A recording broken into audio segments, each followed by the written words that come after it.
Buenos días a todos. Yo soy Leonor Castellanos, soy alumna del grado de Educación Infantil y miembro de la Junta Directiva de Uguburú, Seminario de Literatura Infantil y Juvenil. Uguburú es un seminario que ha nacido de la mano de un grupo de profesores y estudiantes de la Universidad de Granada de diferentes especialidades, pero ya vamos contando con miembros de otras universidades, incluso gente ajena a la universidad. Estamos todavía en fase de desarrollo, pero hoy nos estamos estrenando oficialmente con esta conferencia inaugural a la que les doy las gracias por asistir y les doy una calurosa bienvenida. Y se estarán preguntando, ¿qué significa Uguburú? Uguburú es una palabra inventada por una de nuestras compañeras, que al no significar realmente nada, puede significar aquello que nosotros seamos capaces de construir con nuestro trabajo. En este caso queremos crear una plataforma en la que podamos estudiar todo lo relacionado con la literatura infantil y juvenil y atrayendo además así a miembros de este mundillo, editores, autores, investigadores, ilustradores, docentes, que nos puedan aportar su perspectiva y su experiencia. Ahora bien, para el día a día tenemos nuestra página web, Uguburú, es donde vamos a ir colgando todos nuestros avances. Ya os hemos pasado un folio con toda la información de nuestra página web y las redes sociales para que puedan empezar a seguirnos desde ya. La página está todavía en proceso de construcción, sin embargo, ¿de acuerdo? Le tenemos que dar todavía un poco de tiempo. De aquí me gustaría destacar el taller de Gepetto, que lo tenemos ahí seleccionado. Es la sección en la que vamos a ir publicando material didáctico, original y de calidad, para que esté puesto a disposición de aquel que quiera usarlo. Y vinculado con esto tenemos un proyecto que nos gusta mucho, que es el calendario poético, que ya tuvimos la suerte de exponer en las jornadas iberoamericanas de literatura popular infantil en Cuenca, en el CEPLI, que consiste en un intento de recuperar la poesía de tradición oral en el aula. Lo seguiremos enriqueciendo a lo largo del tiempo con aportaciones tanto internas como externas al seminario y, por supuesto, están todos invitados a colaborar con nosotros. A un nivel más formal, tenemos también aquí nuestra revista que pretendemos lanzar. Sería una revista abierta de carácter semestral para que puedan ir participando tanto profesores como alumnos, para que los que estamos menos experimentados en el campo de la investigación tengamos la oportunidad de ejercitarnos en el dominio de las diferentes técnicas, porque la verdad es que del grado salimos un poco verdecillos. Entonces, lo que sí nos preocuparíamos desde luego sería de elaborar un material de calidad y editado con mucho mimo y mucho cuidado. Vamos a hacer algo que nos gusta y vamos a hacerlo bien. Uno de los proyectos que tenemos más cercanos es la realización de una serie de talleres relacionados con la literatura, pero propuestos siempre de manera transversal. Hace un par de semanas participamos en la Semana de las Ciencias con el taller Poesía en los zapatos, en el que presentábamos 5 minijuegos, cada uno relacionado con un sentido, en una caja de zapatos, todo alrededor de un poema, para trabajar diferentes cosas, el ritmo, por ejemplo, con los niños. Y se lo pasaron ellos casi tan bien como nosotros. Una maravilla. Tenemos ya unos cuantos previstos con la biblioteca de la facultad, a los que también, por supuesto, están invitados a participar. Y por último, por si no lo he dicho las suficientes veces, os invitamos a participar con nosotros. Si queréis formar parte del seminario, escribidnos a las redes sociales. Si solamente queréis hacernos llegar algún material que pensáis que merezca la pena compartir, estamos más que dispuestos a escuchar todas las sugerencias. Muchas gracias y yo con eso ya paso la palabra. Muy bien, sí.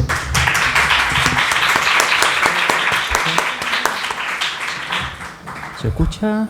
No, ¿verdad? ¿Sí? Sí, vale. Okay. Bueno, pues buenas tardes a todos. Muchas gracias por venir. Me acerco un poquito más. Yo siempre da un poco de miedo cuando alguien dice seré breve, porque no suele serlo. Es el primer paso para darse licencia para no serlo, pero lo voy a intentar. Antes que nada, porque no quiero que se me olvide, quiero dar su lujo tener a Gustavo Bombini hoy aquí entre nosotros, y quiero dar las gracias públicamente a la profesora Mar Campos de la Universidad de Almería, que está ahora mismo organizando el Congreso de la Sociedad Española de Didáctica de la Lengua y la Literatura, donde nos iremos dentro de un ratito, además, y porque fue ella la que me puso en contacto en su día con Gustavo Bombini, quien me avisó de su visita a España en este momento, y gracias a eso hemos podido organizar este acto. Quiero dar las gracias al Departamento de Didáctica de la Lengua y la Literatura por haber colaborado también, y a la Facultad de Ciencias de la Educación por brindarnos este espacio. Y aunque ya ha presentado Leonor el seminario Ugugurú, pues una breve nota. Efectivamente, Ugugurú no significa nada más que lo que seamos capaces de hacer lo que signifique, y yo ya he estado pensando sobre qué puede significar Ugugurú. Si han visto el logo ese tan estupendo que tenemos, que también tengo que agradecer públicamente a la diseñadora gráfica y directora artística de CARE, Ana Palmero Cáceres, que nos lo diseñó muy generosamente y con mucho entusiasmo, pues es una oruga, efectivamente, que es un pequeño homenaje a la oruga glotona de Eric Carle. Pero yo estaba pensando que una oruga no es exactamente un ser que evoluciona, sino un ser que se somete a una metamorfosis. Es decir, una oruga no es una oruga pequeña que luego se convierte en una oruga más grande simplemente, sino una oruga es una cosa que se convierte en otra, básicamente. Y un poco así me gustaría que fuera Ugugurú, en el fondo. Algo que parte de la academia, muy de la mano del alumnado, porque yo soy profesor, como saben muchos de ustedes, Leonor, por ejemplo, no lo es y sigue siendo junta directiva, pues queremos hacer otra cosa, básicamente. Hay cosas que ya hacemos en el día a día, en las clases, pero nosotros no queremos tanto seguir produciendo conocimiento técnico, aunque también como generar discurso en torno a la literatura infantil y juvenil. De entrada ya hemos invitado a un ponente que pone la palabra juvenil entre comillas, lo cual ya significa algo. Y básicamente hoy por hoy, si yo tuviera que definir Ugugurú, diría una expresión sencilla: amor al detalle. Nos gustan los detalles, nos gustan fijarnos en ellos, nos gusta tratar las cosas con mimo. Y por supuesto llega el momento, ustedes han venido a escuchar a Gustavo Bombini, no a mí. Siempre me da un poco de miedo presentar el currículum de Gustavo Bombini porque es tan extenso que puede que ponga algún dato erróneo, espero que no, que me deje algo, ¿no? Seguro que me dejo cosas, pero sepan ustedes que nació en Mar del Plata, en Argentina. Es doctor en Letras y profesor de la Universidad de Buenos Aires. También es profesor titular y director de la licenciatura en Enseñanza de la Lengua y la Literatura, del profesorado universitario en Letras y del posgrado, especialización en Literatura Infantil y Juvenil de la Escuela de Humanidades de la Universidad Nacional San Martín. Entre 2003 y 2007 fue coordinador del Plan Nacional de Lectura del Ministerio de Educación, Ciencia y Tecnología de la República Argentina. Entre 2010 y 2016, coordinador en el mismo Ministerio del Departamento de Materiales Educativos. Tiene una producción académica abundantísima, imposible de resumir. No puedo destacar un solo libro, pero diría que es un caso bastante peculiar, en concreto uno que se llama, muy conocido, que se llama Los arrabales de la literatura, de cómo un libro centrado en un contexto específico, que es el argentino, se ha convertido en un libro seminal en la didáctica, yo creo que de toda la habla hispana, realmente, trascendiendo con mucho el entorno argentino sobre el que se centraba en un principio. Es editor, un buen editor además, me consta que edita bonito, que es importante para un editor, y en esa faceta suya destacaría su labor como editor de la revista Lulú Coquet, que para nosotros es una inspiración. Además, es una revista extraña, difícil en estos tiempos que corren, pero que sigue siendo, sospecho, la revista que ustedes quieren hacer. Y, en fin, podría seguir, pero a pesar de currículum absolutamente sobresaliente, la verdad es que ni siquiera ese es el motivo por el que está aquí, aunque ya se justificaría. Gustavo Bombini nos ha tocado la lotería teniendo la oportunidad de poder invitarlo, aprovechando una serie de circunstancias, porque Gustavo Bombini es un hombre que tiene discurso, fundamentalmente. Y entonces, como el movimiento se demuestra andando, aquí me callo yo para que ustedes vean que es un hombre que, además de hablar, dice cosas.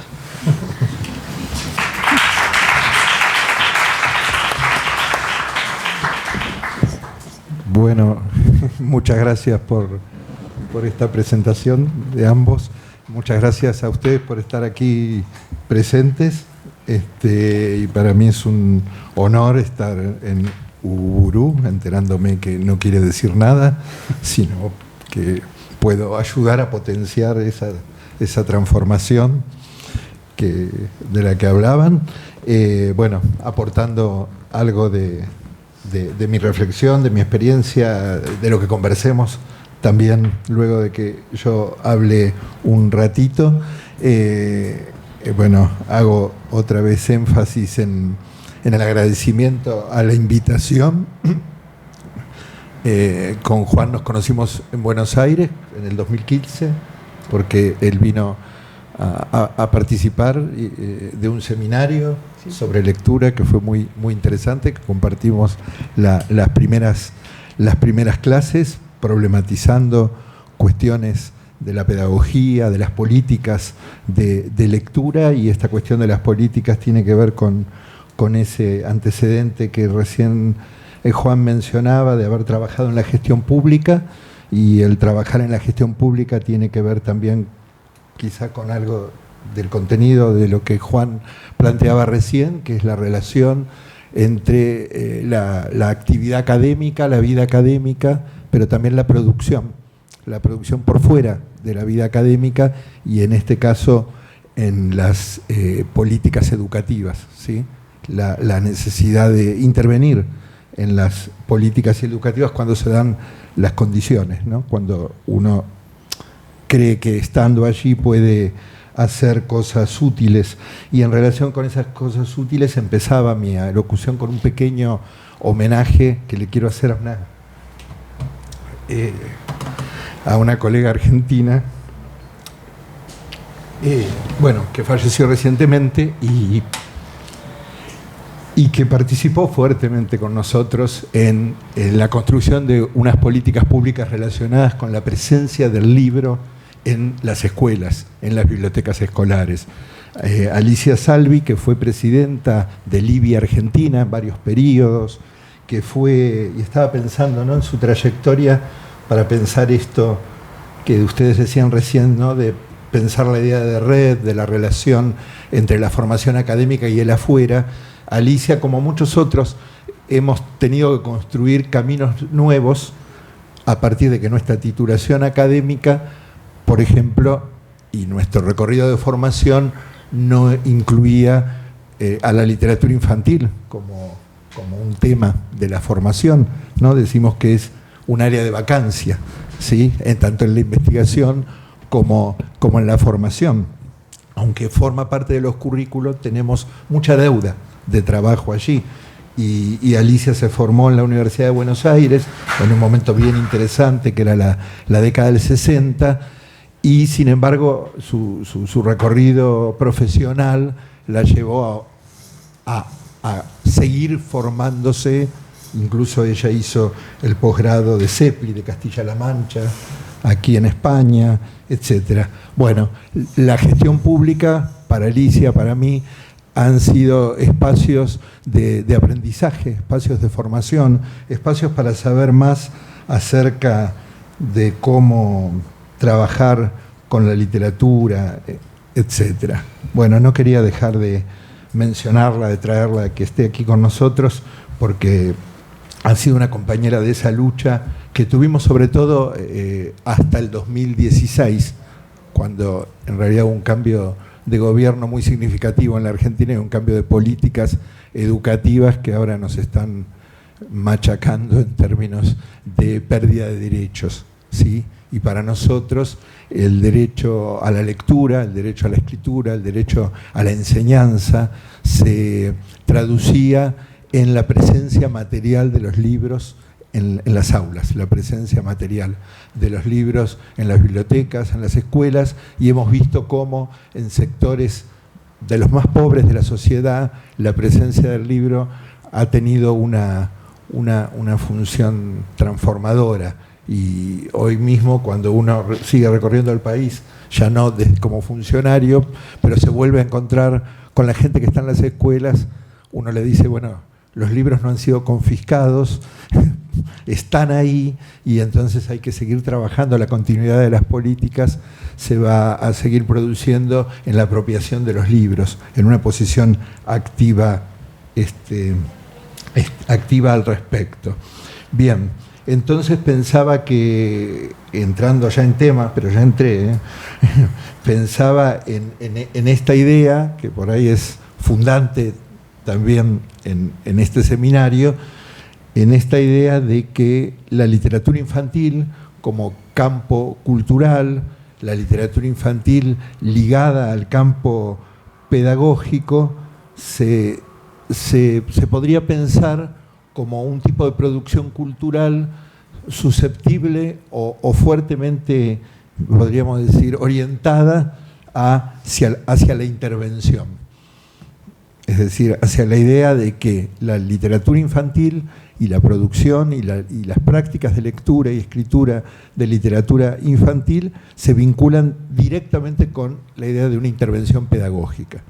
¿Sí? Esto tiene que ver con cierta discusión que se ha planteado, que lo han planteado autores como Teresa Colomer, como María Delia Díaz Roner en la Argentina, cuando ellas y muchos otros autores han y hemos a veces advertido acerca de los peligros del didactismo, ¿sí? De los modos en que la literatura infantil podía ser de algún modo manipulada, ¿sí? En relación con, entre comillas, intereses de ciertas formas de didactismo.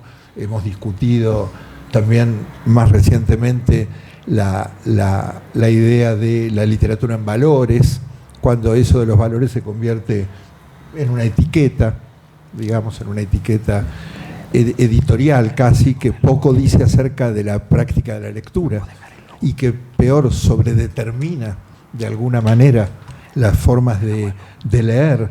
Entonces, digo, por un lado, la pelea con el didactismo, con el psicologismo, con ciertas formas de manipulación, pero que esto no implica romper el lazo y no dejar y evitar ver el lazo fuerte, fundante históricamente entre literatura infantil y pedagogía.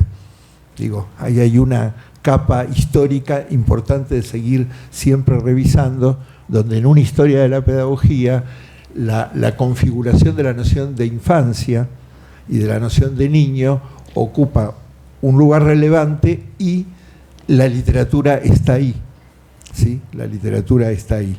Cualquier abordaje de la literatura infantil partiría de alguna manera y de forma interdisciplinaria en conexión con una historia de la pedagogía y yo diría una historia de la infancia, y cómo ver las transformaciones de los conceptos de la pedagogía y de los conceptos de esa historia de la infancia y su diálogo con la producción literaria. Esto no le quita autonomía a la literatura, esto no la didactiza, al contrario, la enriquece en una perspectiva que podríamos llamar estudios culturales, dicen ahora, o no sé cómo le llamaríamos, me gusta decir interdisciplinaria, porque entonces no hay modo de abordar, esto lo tenemos nosotros, por ejemplo, en el modelo del posgrado, cuando empezamos a discutir el viejo tema de especificidad literaria, que es la literatura, etcétera, inmediatamente conectamos ahí la noción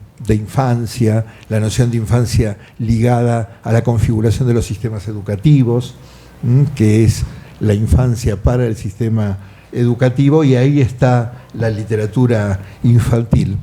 En todo caso, uno diría, frente al peligro de los didactismos, se trata de pensar la buena literatura con las buenas pedagogías y ver qué alianzas interesantes podemos hacer ahí.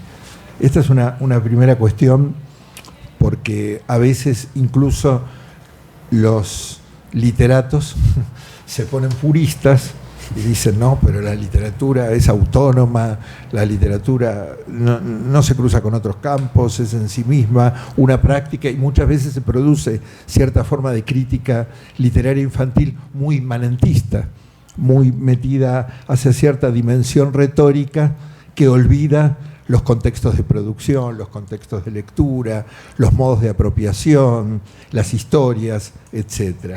O sea, cuidado con cualquier forma de inmanentismo, que se lo digo a la crítica literaria en general, pero en particular a la literatura infantil, porque ha nacido con vocación de intervención, ha nacido con una vocación pedagógica que tenemos que rescatar. Fíjense los perfiles profesionales, ¿no? El caso puedo tomar de Teresa Colomer, que se dedica a la didáctica de la literatura y a la literatura infantil. En general, muchos de los que nos dedicamos a estas cuestiones estamos entre la literatura y la didáctica. A veces los colegas de literatura nos critican por ser tan didactas, tan pedagógicos, pero la pasamos bien. Yo puse ahí un título, la literatura entre la enseñanza y la mediación. En realidad este título lo robé del título de un libro mío, que es un libro que yo publiqué el año pasado en Colombia, que efectivamente se llama La literatura entre la enseñanza y la mediación. Ese tenía que ver con poner en agenda un tema que para mí va en tensión y que es tremendamente interesante, que tiene que ver con lo que yo he venido llamando una mirada ampliada sobre el campo de la didáctica de la literatura, para pensar la didáctica de la literatura no solo en términos escolares, no solo en términos de currículum escolar, ¿sí?, en la primaria, en la secundaria, en la escuela infantil, etcétera, y en la formación también de maestros y profesores, y ahí tenemos la configuración, digamos, de un objeto de enseñanza llamado literatura, que justo se llama igual, literatura, el objeto cultural llamado literatura, pero convertido en objeto de enseñanza, ¿sí? Y esa es una cuestión, pero desde cierta mirada ampliada del campo pedagógico, nosotros pensamos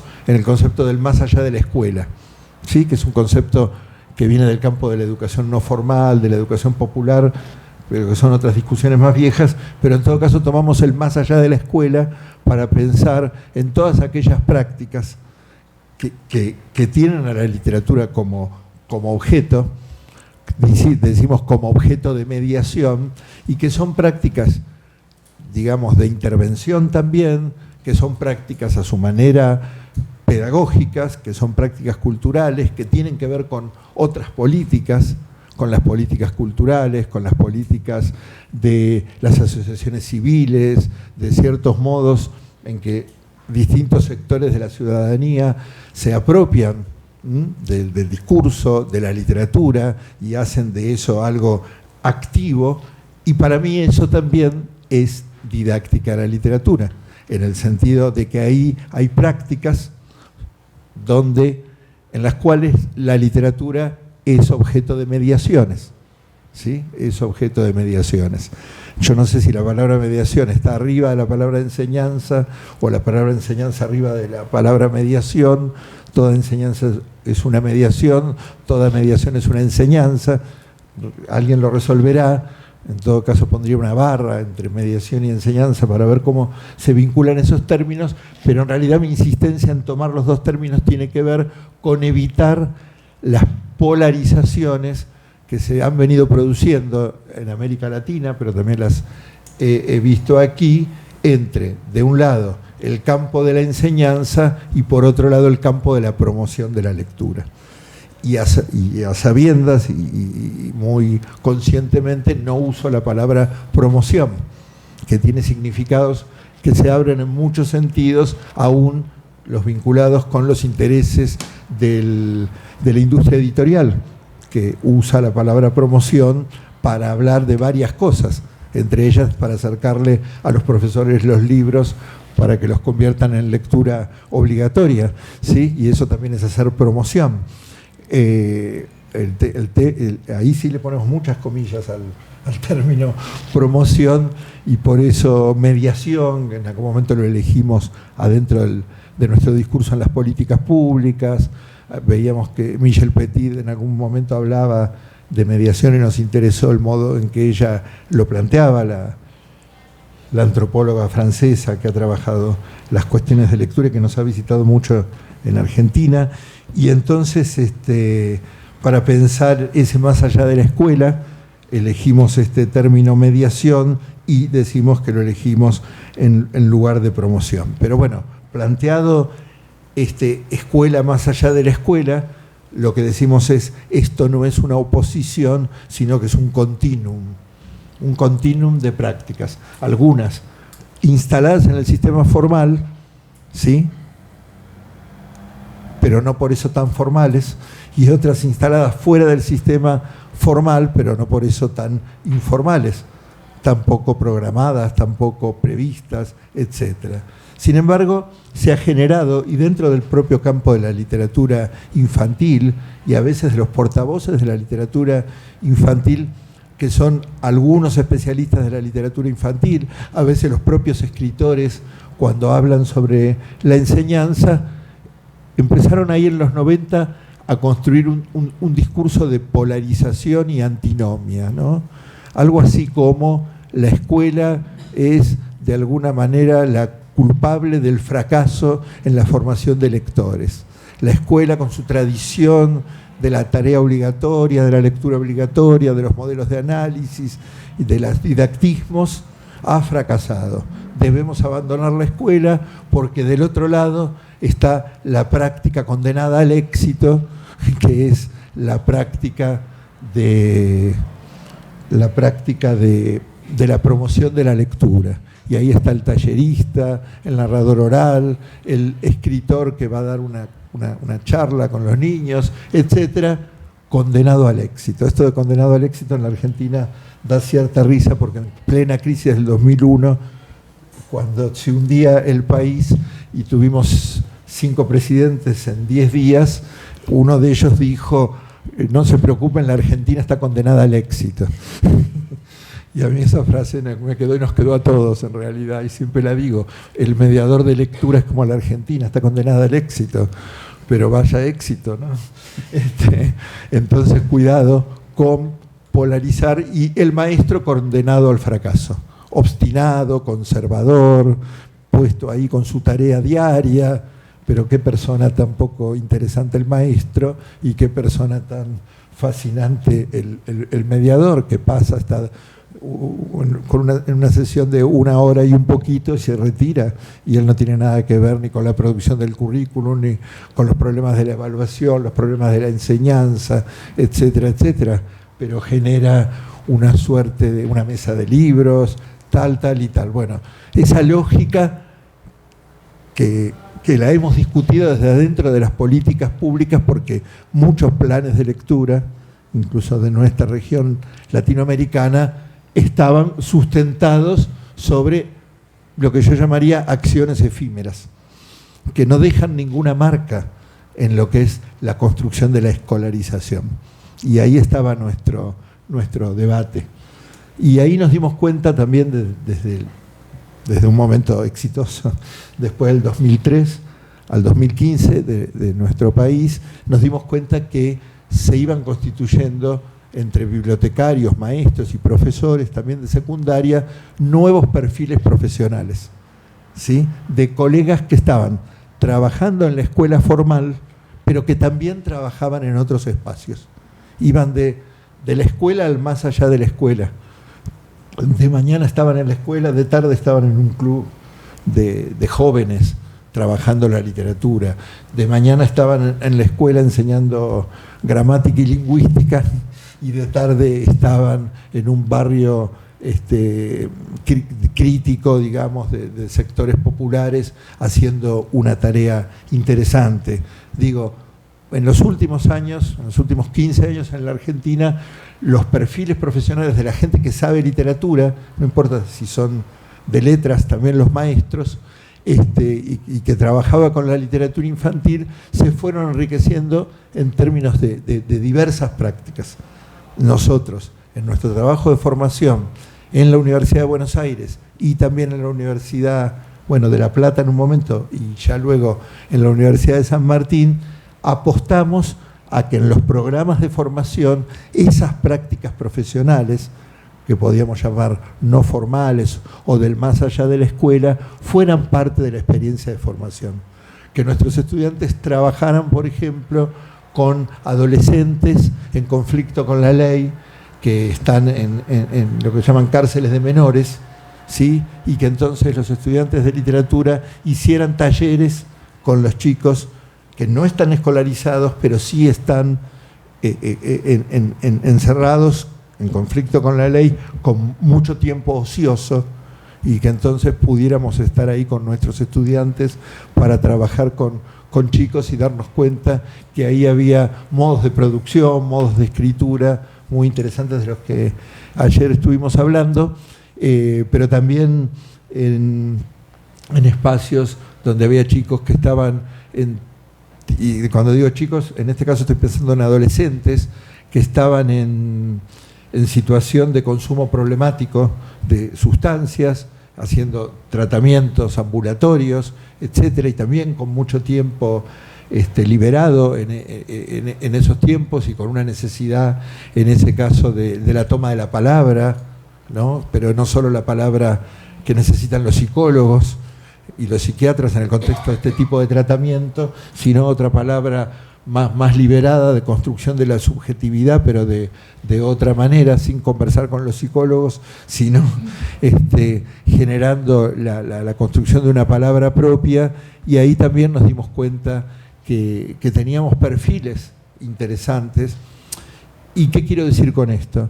Quiero decir la idea de que hay diversidad de prácticas, que son estas prácticas del más allá de la escuela, que necesitan de procesos de documentación, ¿sí? Procesos, podríamos llamarle, de documentación narrativa, procesos de acumulación o sistematización de conocimiento pedagógico acumulado. Todo va a pérdida si no tomamos esos relatos de talleristas, relatos de mediadores que nos están contando situaciones de práctica tremendamente ricas, situaciones de construcción de significado en relación con los textos, cuando en una ronda de lectura los lectores toman la voz.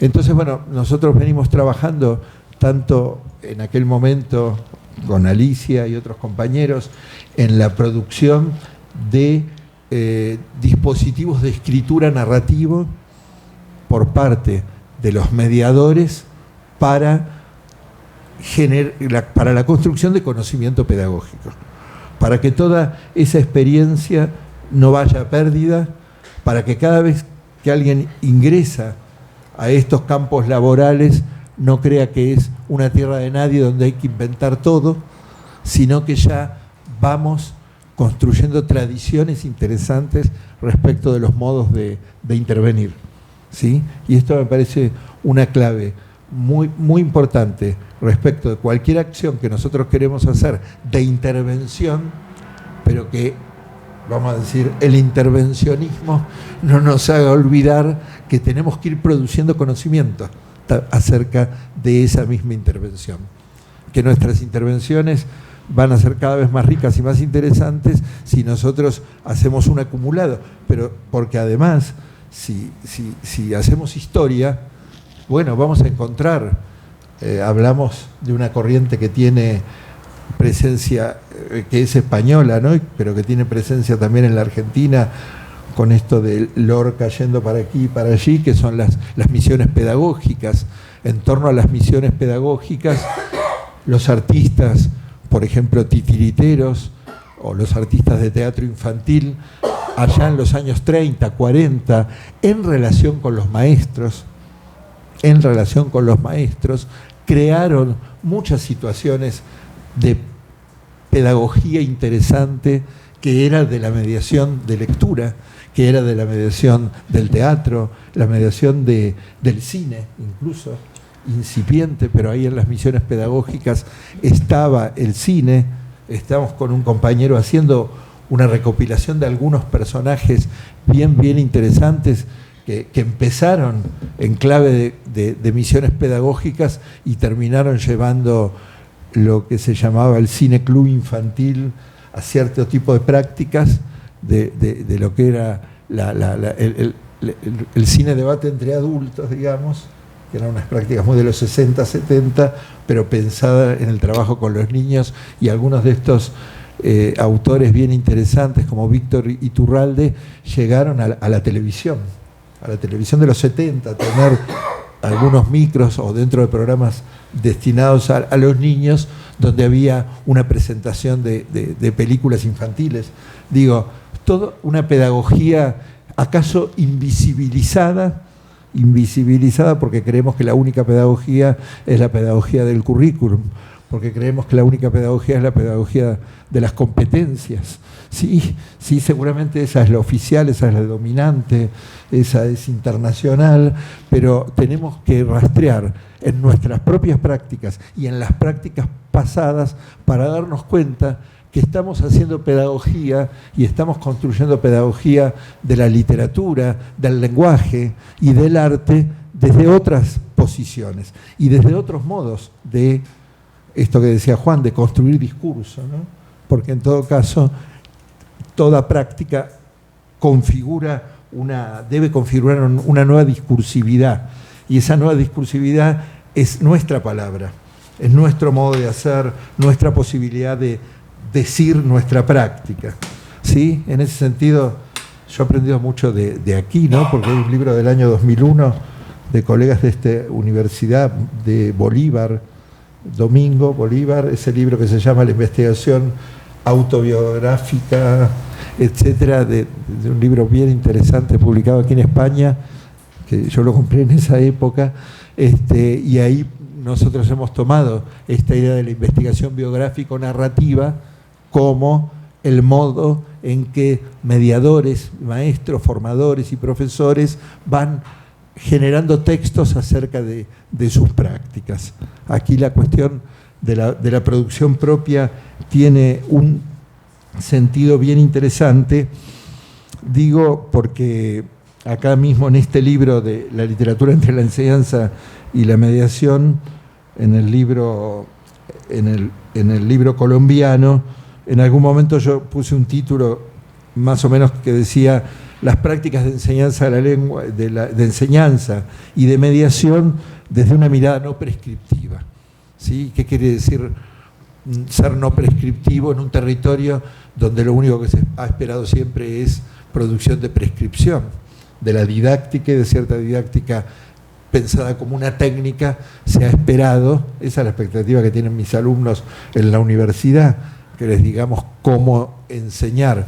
Nunca vamos a satisfacerlos de ninguna manera y muchos se van enojados, dando un portazo seguramente respecto a que uno no satisface la demanda técnica y tecnicista respecto de la didáctica, no banco de recetas, no unas secuencias didácticas probadas o improbadas, pero que son producidas por un especialista que cree que ahí tiene la verdad de cómo el otro tiene que hacer lo que parece que no sabe hacer, aunque el que está en el frente de batalla cotidianamente es el otro, pero que está esperando que algún especialista en didáctica o algún curriculista o algún no sé quién o algún libro de texto le diga qué es lo que tiene que hacer.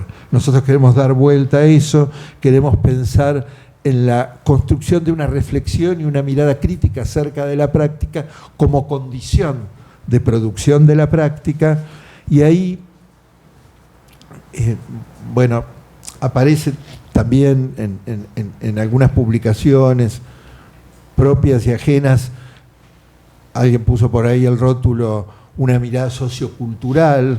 No sé muy bien qué quiere decir una mirada sociocultural, pero yo pensaba, y lo discutíamos hace unos días en una clase pública en un lugar que está a unos 20 kilómetros de Buenos Aires, que es parte de lo que llamamos Gran Buenos Aires, conurbano, un lugar que se llama Moreno, donde lo que sucedió es que por negligencia de las autoridades, por falta de atención al sistema educativo, el subsistema educativo de la provincia de Buenos Aires es el más grande de Latinoamérica, porque la provincia de Buenos Aires concentra la mitad de la población del país Argentina, y ahí estalló una bombona, dicen acá, una garrafa del gas.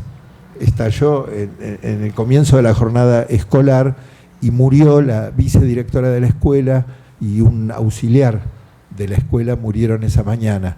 ¿Sí? Toda la comunidad de Moreno, por supuesto, quedó sensibilizada por ese hecho y se comprobó que todas las escuelas del distrito, en el sistema eléctrico o en el sistema de calefacción, tenían alguna irregularidad peligrosa. Peligro de derrumbe, peligro de que estuvieran las paredes electrificadas, etcétera, etcétera. Desde que ocurrió esto, que estoy tratando de acordarme el mes, junio, habrá sido en el mes de julio, cuando se produjo esa tragedia, no hubo más clases. ¿Sí? Nuestras clases son al revés que aquí, de marzo a noviembre. y desde agosto para adelante no hubo más clases en todo el distrito de Moreno. Creo que son más de 100 escuelas, es uno de los lugares más poblados del llamado Gran Buenos Aires, y una organización de padres, de la comunidad, de los estudiantes y de los estudiantes del profesorado de lengua y literatura, que me convocaron hace unas semanas para dar una clase abierta, una clase pública, que en realidad era una clase en la vereda, en la puerta de la escuela, en la vía pública, como una clase abierta. Y ahí yo estuve y ahí pensaba en la noción de contexto, porque lo que ellos me contaban es que no ingresaban a las escuelas, a los edificios escolares, y piensan que estábamos todavía en invierno, y muchas clases ocurrían en otros espacios más seguros por fuera de las escuelas, incluso en la propia calle, e incluso me contaban prácticas docentes que ocurrían en estas clases públicas. Y yo pensaba, bueno, cuando decimos la noción de contexto, ¿no? ¿Qué es la noción de contexto? Cuando nos preguntamos, bueno, ¿dónde vamos a enseñar? ¿Dónde nos toca enseñar? ¿Para qué fuimos formados? Y muchas veces los alumnos a la vuelta de la esquina nos reclaman, pero no fuimos formados para trabajar en contextos críticos. No pensamos que íbamos a tener que trabajar en lugares con tantas dificultades. ¿Cómo preverlas? ¿Cómo pensar en una formación que tome la idea de contexto? Hace poco, también en este año, pasaron muchas cosas este año, nos visitó un colega mexicano que se llama Rafael Mondragón, que es un académico muy joven, muy destacado como académico, pero también muy destacado en sus intervenciones, ¿no? Un modelo bien interesante. Rafael, yo no lo conocía y como dijo Juan, que le agradezco la trascendencia de mi libro, Más allá, un día aparece en Facebook Rafael pidiéndome amistad y queriendo volver a conseguir su ejemplar de Los arrabales de la literatura, que había sido un libro clave que ellos habían leído en México. Al fin Rafael, un par de meses después, venía a la Argentina, así que recuperó su ejemplar y yo lo invité a dar unas clases, una jornada de trabajo en la Universidad de San Martín, porque empecé a observar cuál era su trabajo, y entonces él trabajaba allí en prácticas de lectura y escritura hace algunos años en el contexto de la tragedia del terremoto de México, ¿sí? Entonces digo, ¿cuál es la noción de contexto, no? Una narración previa que primero nos tiene que contar que hubo un terremoto, ¿sí? O sea, una tragedia natural. Pero luego nos tiene que contar que cuando ocurrió esa tragedia natural, como siempre pasa, las tragedias naturales terminan mostrando otras tragedias que estaban invisibilizadas, que eran las tragedias de los efectos de las políticas neoliberales en el país, en México, ¿sí? Es decir, la vida de la gente y los talleres donde la gente escribía, producía, etcétera, y Rafael nos trajo una cantidad de textos producidos por los que coordinaban esos talleres, y ahí ellos habían tomado, y yo no lo sabía, algún modelo de nuestro trabajo de escritura de prácticas que habíamos hecho en el Plan Nacional de Lectura. Eran escrituras muy interesantes, escrituras literarias, otras que no eran literarias, sí, pero que hablaban de una manera de producir saber, de producir, digamos, apropiaciones del lenguaje, diría yo, muy potentes. Ahora va a salir en enero un número de la revista Textos de Graó, que yo coordiné, donde también colabora Juan, y también colabora este colega Rafael Mondragón de México, porque le digo, a mí me gustan esos comienzos narrativos. Es decir, empezar a hablar de la práctica pedagógica significaría primero empezar con algún tipo de relato que nos hable el contexto social, político, institucional en Moreno, tuvimos una tragedia distinta a la de un terremoto, porque es en realidad una tragedia provocada por la negligencia de las políticas públicas, por la ausencia del Estado que no previó esa situación, y esa tragedia hizo visible un conflicto del sistema educativo, de un subsistema educativo sobre el cual todos los actores tenían algo para decir. Incluso los que no éramos de ahí podíamos ir allí y decir algo. Entonces, digo, la noción de contexto implica ese relato, implica ámbitos, implica, podríamos decir, cartografías, ¿no? Como cartografiar de alguna manera los territorios donde se van a producir nuestras experiencias, ¿sí? Que no es hacer diagnósticos, es cartografiar, es tener una mirada de etnógrafo, dirían algunos, no sé, es una mirada que cruza dimensiones. Y una de las dimensiones más importantes, además de la de contexto, es la idea de sujeto. Los sujetos de las prácticas. ¿Quiénes están ahí? Y quiénes están ahí de los dos lados. Los que enseñan, entre comillas, y los que aprenden, entre comillas. ¿Qué configuraciones se dan ahí de algo que una pedagoga argentina fundamental, que se llama Adriana Puigros, denomina en sus trabajos teóricos sujeto pedagógico? Y muchos toman rápidamente la noción de sujeto pedagógico como el sujeto de la enseñanza, pero no. En Puigros, el sujeto pedagógico en realidad es la relación que se construye entre el que enseña y el que aprende. En ese vínculo se construye el sujeto pedagógico. Es la relación. ¿Y qué pasa? El maestro de clase media, universitario, ¿sí? Con una trayectoria de relación con la cultura escrita, blanco, ¿sí? El estudiante que no tiene como primera lengua el español, sino una lengua de pueblos originarios, que es moreno, que es pobre, que no tiene una tradición de cultura letrada, que es hijo de analfabetos, ¿sí? Entonces, ¿cómo se produce ese encuentro? Que es una construcción, diríamos, intercultural, intersocial, ¿sí?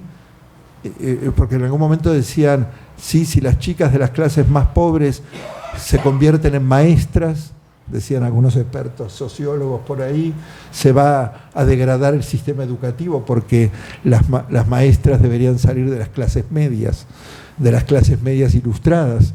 Digo, pero ¿no será que las maestras que salen del propio territorio de los sectores más postergados serían quienes tienen más conocimiento de esos territorios? ¿Se entiende? La noción de sujeto pedagógico nos permite imaginar distintas construcciones identitarias en conexión, distintas formas de construcción de la experiencia subjetiva y social articuladas, ¿sí? Donde se debe renunciar, claro, a una mirada de superioridad, la idea de que el académico es superior respecto de el que llega a la academia. Bueno, esa noción de sujeto pedagógico a mí me resulta muy, muy interesante para pensar esta mirada sociocultural de contextos y sujetos, y también de condiciones, ¿no? Que también hace a la cuestión de los contextos, condiciones materiales, condiciones, por eso hablaba de las cartografías, de los territorios. Nosotros venimos haciendo unas experiencias dentro de una línea de trabajo que se llaman seminarios PCT, prácticas socioeducativas territorializadas. Son seminarios de formación que surgieron como un modelo sobre el cual en realidad estamos experimentando. Son seminarios de formación de grado, de los que van a ser profesores en letras, tienen el formato del seminario en el sentido del tiempo de trabajo académico, pero de las 64 horas, 4 horas por 16 semanas de un cuatrimestre, de esas 64 horas, 30 son en el aula académica y 34 son fuera del aula académica. Que no quiere decir exactamente hacer prácticas, sino internarse en algún territorio pedagógico, cultural, para generar intervenciones. ¿Sí? Nosotros hicimos convenio con 3 instituciones, una que es un espacio que comentaba hace un rato, que se llama Casa Flores, de chicos que están en situación de consumo problemático de sustancias, es decir, era un espacio de salud que a la vez es un espacio pedagógico. Otro espacio que es una escuela, un centro educativo que está como por el borde del sistema, que se llama el Centro Isauro Arancibia, que tiene ya, cumple en estos días 20 años, y que es un centro que trabaja con chicos en situación de calle, y luego también con adultos que están en situación de calle, y luego un tercer espacio que es una escuela primaria nocturna de adultos, del barrio de Once, que es un barrio con una fuerte presencia migratoria. Entonces tenemos ahí adultos migrantes que están sosteniendo una escolarización primaria y que participan del aula de español, pero no saben español, digamos, y ahí hay un desafío interesante. A nosotros nos pareció que para nuestros futuros profesores de letras, estos lugares tan de borde, de alguna manera eran lugares tremendamente interesantes para pensar la práctica pedagógica, y generamos un dispositivo de escritura de registros que nos ha permitido a lo largo de muchas sesiones que tuvimos la producción de registros escritos, pero además de una conversación. La conversación acerca de los registros y la oralidad como un lugar de producción de ideas. ¿Sí?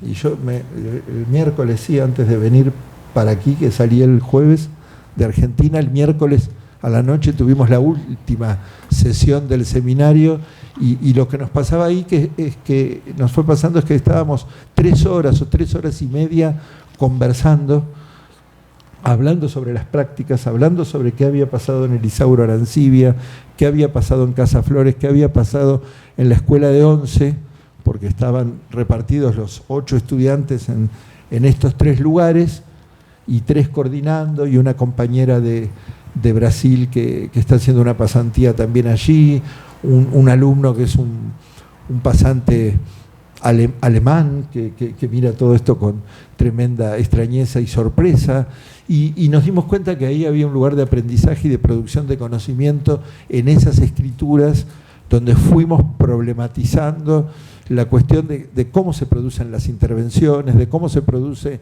la entrada de alguien que no pertenece a la institución y empieza a conocer la lógica de la institución, pero no participa como un externo, sino que se sumerge en la cotidianeidad. Y bueno, ahora están ellos trabajando sobre unos ensayos, que le decimos, unos ensayos pedagógicos, donde ellos tienen que releer todo el conjunto de la producción de registros y verse a sí mismos en sus escrituras y releerse en las transformaciones que se fueron produciendo a lo largo de 3 meses de esta entrada en territorio.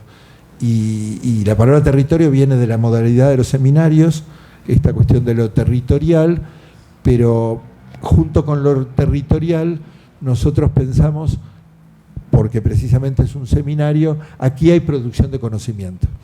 Aquí hay producción de conocimiento pedagógico, que no es el conocimiento del profesor, el mío y el equipo, de Úrsula, Sabrina y Enzo, que son los compañeros que me acompañan, sino que es de las voces de los estudiantes y de las voces que los estudiantes traen de las instituciones.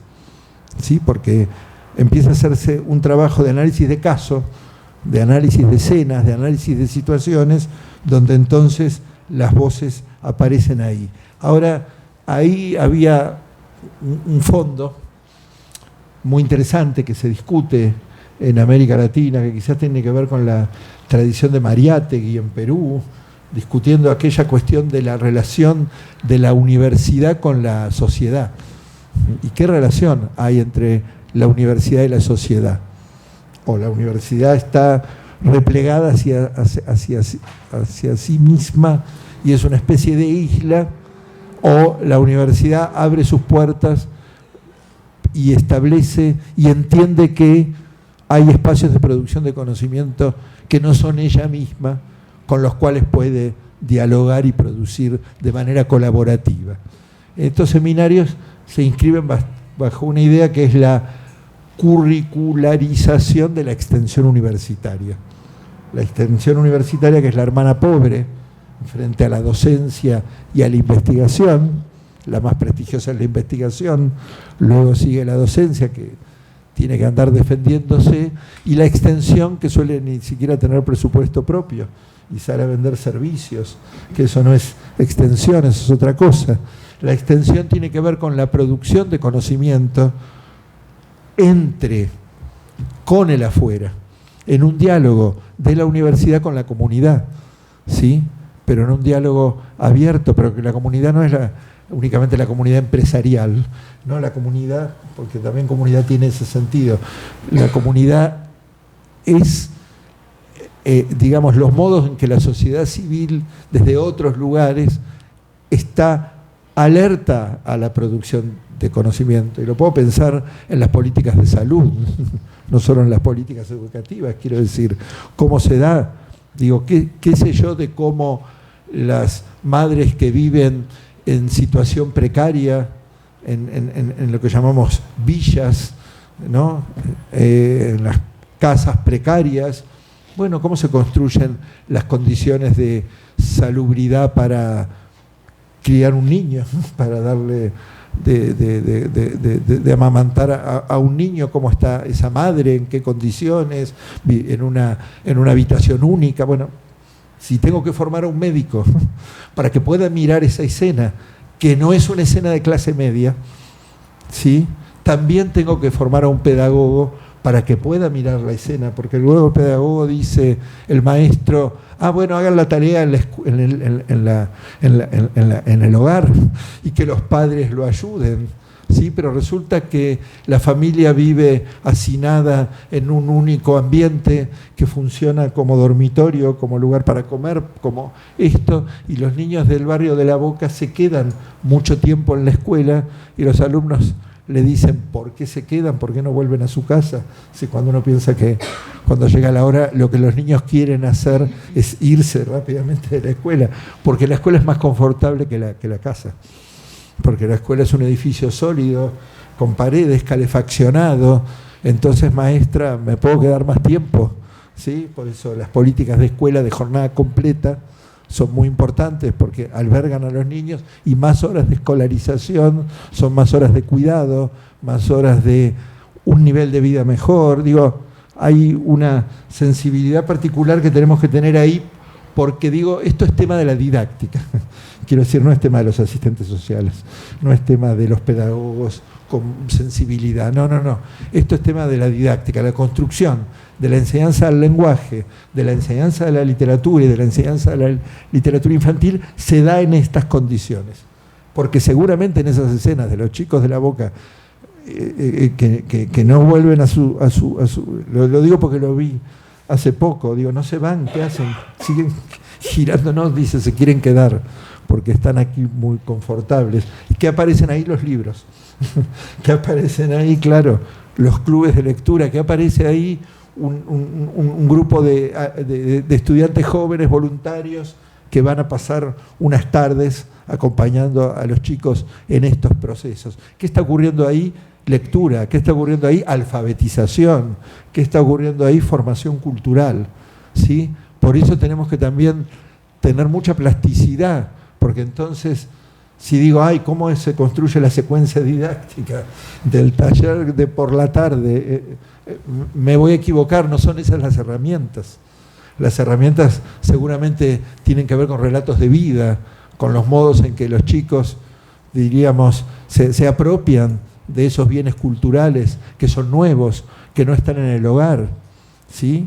Y ahí entonces hay una trama donde los que estamos haciendo formación, los que estamos en el seminario, los que estamos haciendo investigación y queremos buscar nuevos modos de hacer investigación que no son los modos de hacer investigación credencialistas, los modos de hacer investigación del paper y la revista internacional indexada, sino que lo que queremos hacer son escrituras potentes, escrituras que generan discurso, como diría Juan. Bueno, tenemos que asumir también nuevas maneras de indagar, nuevas maneras de investigar y saber que todos somos partícipes de los procesos de investigación, ¿sí? Los que estamos en posiciones académicas y los que están en posiciones de producción de enseñanza, en la que también estamos los que hacemos academia, es decir, hay ahí una construcción colectiva interesante, pero que la tenemos que legitimar con las mismas herramientas con las que se legitima todo lo demás, con la escritura, con la publicación, con el espacio abierto, con el seminario, con la participación, con la construcción colectiva, ¿sí? Y bueno, con la construcción de un discurso pedagógico potente que tenga que ver con lo que nosotros creemos que es nuestra realidad, con lo que nosotros creemos que pueden ser nuestras mejores maneras de incidir, no digo de transformar, en todo caso de transformarnos a nosotros mismos también, en estos procesos de producción colectivos. Muchas gracias.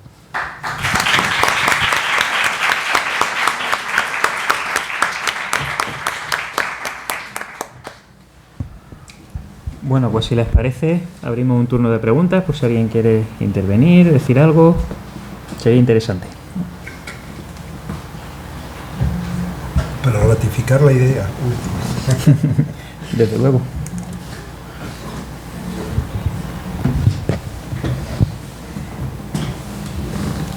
¿Nadie se anima?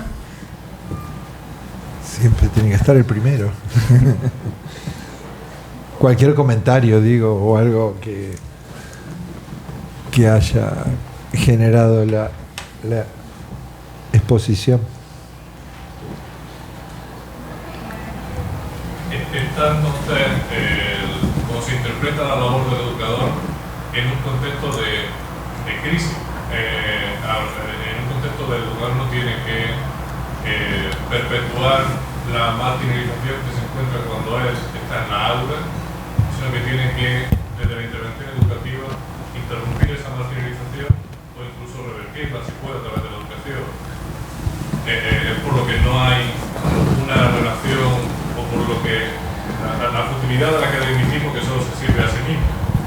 Es lo que entendemos como formación, como las atribuciones que hay que dar al educador y la formación que tiene que tener el educador. Entonces se debe preparar para encontrarse con una situación que es hostil a la educación, de lo que estamos hablando, ¿no? Que no se va a encontrar una situación ideal en la que una persona de clase media trata con una persona de clase media que habla no solo su mismo idioma, sino en las mismas circunstancias. El educador se tiene que preparar para encontrarse una situación hostil, porque económicamente es hostil a la educación. Entonces. Esa es la... Sí. Pero al mismo tiempo, si uno se prepara para esa situación, o sea, es como el huevo y la gallina que decimos, ¿no? Si el educador no se prepara para esas situaciones, o sea, esas situaciones siguen estando en la calle, no se van a cargar automáticamente, pero al mismo tiempo, preparado para esas situaciones, también quizás en cierto sentido se ayude a no perpetuarlas, pero a, digamos, a que no... A normalizarlas. A normalizarlas, o que, digamos, si... Un poco lo que hemos dicho en España a lo largo de la crisis. ¿Cómo es que la cosa, hablando mal y pronto, no ha reventado? ¿Por qué la gente está lo suficientemente enfadada, lo suficientemente desesperada, lo suficientemente... Así que son un poco quizás las dos formas de cómo se equilibra eso. Sí, yo pensaba, digo, asumir el conflicto, ¿no? Asumir una teoría del conflicto. Es decir, el encuentro entre el educador y el educando, la tensión social, la crisis, las condiciones de producción de la práctica no parten de la idea de consenso, no parten de que hay un pacto social que garantice ciertas condiciones, porque fundamentalmente hay inequidad, hay desigualdad social. La desigualdad social es innegable, la desigualdad social se agudiza, se vuelve más extrema con las políticas neoliberales, y entonces asumir la voz crítica respecto de esa situación supone también asumir teorías sociales, teorías lingüísticas, teorías sobre el lenguaje, por ejemplo, que pongan en escena la presencia del conflicto, que no lo invisibilicen, sino que al contrario lo destaquen y que le den herramientas a los sujetos para poder pensarlo, ¿sí? Porque ahí donde un profesor, un maestro de escuela primaria formado para la inculcación de la norma, de un estándar, de un cierto estándar más o menos artificial del español como misión de la escuela, ¿no? La imposición del estándar, no puede leer la presencia de otras lenguas maternas que no son el español, ¿sí? Nosotros en Argentina tenemos 20 y pico de lenguas maternas minoritarias que no son el español, chicos que primero hablan guaraní, que primero hablan quechua, que primero hablan otra lengua, pero no en el territorio del norte del país, donde primitivamente vivían las etnias, sino que por efecto de la migración, en un aula de la propia ciudad de Buenos Aires, de escuela primaria, en cualquier zona de la ciudad de Buenos Aires, en la escuela pública, un 80% de los niños no tiene como primera lengua el español. Pero la maestra sí. Y además la maestra ha sido formada en la misión de la imposición del estándar del español, desoye y sin darse cuenta, reprime, invisibiliza la existencia de esas lenguas, y luego cuando el niño escribe aparece una contaminación, por ejemplo, en el nivel léxico, que es más fácil de trabajar. Decir, no, en mi casa le llamamos a tal utensilio y aparece una voz aborigen. No, más complejo. La morfología arrastra y contamina. La cuestión de lenguas en contacto. Pero a ese maestro no lo formaron sociolingüísticamente. Le dieron gramática y lingüística del texto. Pero para que repita los esquemas y las secuencias didácticas de la gramática y la lingüística del texto. Y no le dieron herramientas sociolingüísticas vinculadas con política lingüística, hasta algún saber acerca de las lenguas originarias en la Argentina y cuáles son las políticas de educación intercultural bilingüe. Sí, porque la educación intercultural bilingüe, claro, no ocurre en Tucumán, en el lugar donde están las etnias al norte del país, más cerca de la cultura peruana, fuera de Buenos Aires, sino que en Buenos Aires. Dice, no, pero aquí no se habla eso. Está invisibilizado. Si la maestra marca error, ahí donde en la flexión morfológica el toba contaminó el español, y la maestra cree que eso es un error, eso no es un error. Pero la pobre maestra, en su formación, no tiene herramientas. El currículum, en sus enunciados, no previó eso. La revista o cualquier material de actualización didáctica jamás habla sobre eso. Y luego hacía la colega Paola Iturriós unos análisis tremendamente interesantes de ver cómo la intervención era facilitadora si el maestro tenía herramientas que le permitían leer eso, que aparentemente era un déficit, en clave no deficitaria. en todo caso en clave de conflicto lingüístico. Y asumir el conflicto lingüístico es poder conversar con el estudiante acerca de los usos lingüísticos de su hogar y saber que con sus padres, hace poco una profesora bien interesante en la provincia de Entre Ríos, hija de un padre paraguayo, donde el guaraní es lengua oficial, e hija de una argentina, donde el guaraní es amenazante del estándar del español. Entonces ella contaba, una mujer ya de más de 50 años, porque hicimos un trabajo de ver qué mapas sociolingüísticos había en las aulas, pero ella terminó contando lo autobiográfico. Dice, mi madre me prohibía el guaraní porque pensaba que ahí iba a estar el origen de mi fracaso escolar, si yo iba con el guaraní a la escuela. Y mi padre me cantaba en guaraní y ella ha vivido toda la vida con una tensión, ¿sí?, que la tiene que resolver también en el aula, porque también va a encontrar niños hablantes del guaraní allí. Bueno, un ejemplo de cualquier caso de lenguas en contacto, ¿no? Yo tengo, ¿no?, un amigo sevillano que hace años vive en la Argentina, y él me decía, sí, hizo su secundaria en Sevilla, pero hace muchos años. Él no es de nuestro campo, es diseñador gráfico, y decía, no, porque los andaluces hablamos mal. Le digo, ¿cómo es que hablan mal los andaluces? A nosotros nos resulta muy bonito, además. En Argentina, él sigue hablando con su acento marcadísimo, hace 15 años que vive en Buenos Aires, y dice, pero que eso era lo que le decía a la profesora, porque en Sevilla, que el estándar era Madrid.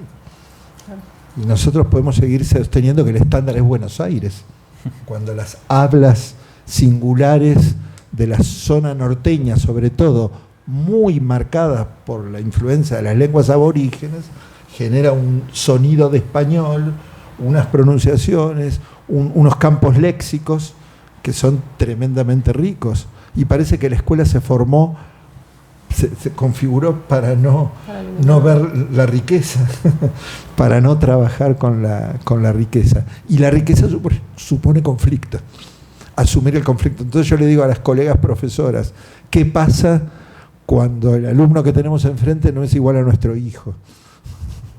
Ahí se complica todo.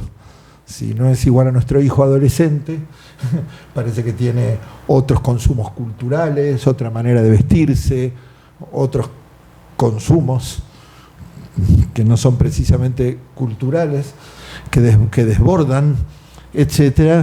Bueno, sí, yo no me formé para esto, que venga un asistente social. Es más complejo porque esos son nuestros contextos de trabajo. Entonces, asumir una teoría del conflicto y una teoría del consenso, porque no hay consenso si hay desigualdad.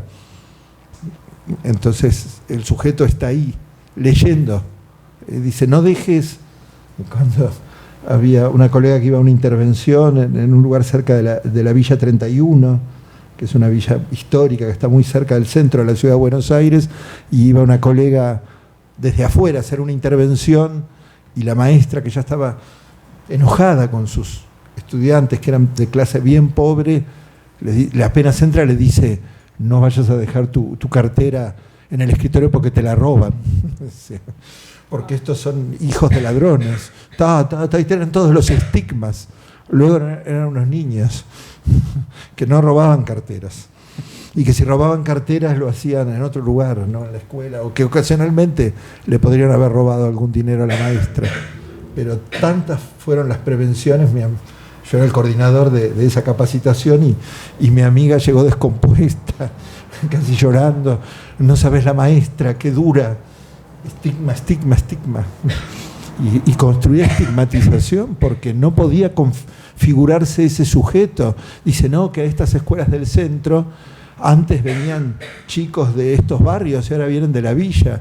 Claro, los grupos económicos un poco más privilegiados habían pasado a la educación privada. Las escuelas públicas vacías, el aumento de la pobreza, escuelas céntricas en pleno barrio de Recoleta, que es como el barrio, habitadas por chicos de la villa. ¿Y qué hacen los chicos de la villa en las escuelas de la Recoleta? Bueno, la maestra ahí no sabía resolver esa tensión, y cuando no sé qué hacer con una tensión, la resuelvo por prejuicio. Cuando no sé, construyo el prejuicio y adelante con el fracaso. Que no es desalentador este discurso, todo lo contrario, ¿eh? Perdón por las dudas. Yo es que no quería intervenir, pero no puedo evitarlo, porque este tema... Claro. Siempre he pensado, se lo digo a mis alumnos en clase, me parece que tenemos muchos másteres en resolución de conflictos, pero no tengo constancia de que haya ninguno en planteamiento de conflictos. Y ese es un tema interesante, especialmente para la literatura, porque la literatura es contradicción, es un medio perfecto para mostrar ese tipo de tensiones, efectivamente, que están ahí.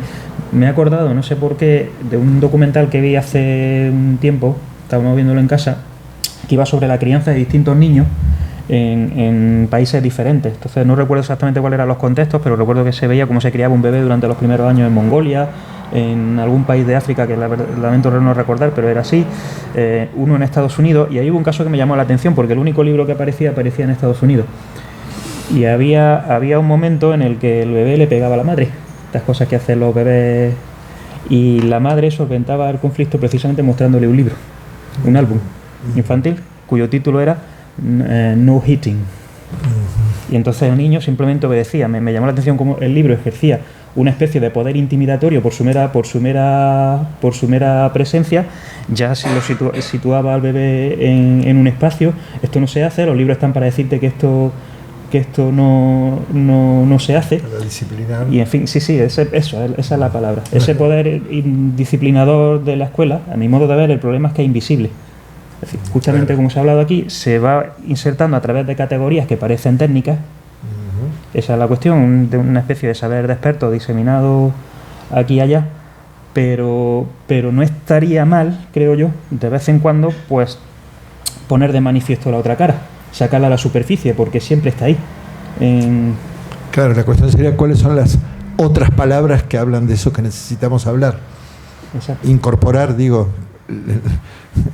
otras palabras que hablan de eso que necesitamos hablar, que también son técnicas, pero que pueden nombrar y hacer visible eso, el conflicto. Porque en otra experiencia, que era con chicos de secundaria, que en el aula negaban el conocimiento de otras lenguas que no fueran el español, luego en el patio del recreo estaban hablando de esas otras lenguas, ¿sí? Había una tensión de las culturas, ¿no? Y la cultura del patio, que es como que ahí ocurren. Hay un trabajo muy interesante sobre la etnografía del patio escolar, donde ahí aparecen discursos de resistencia.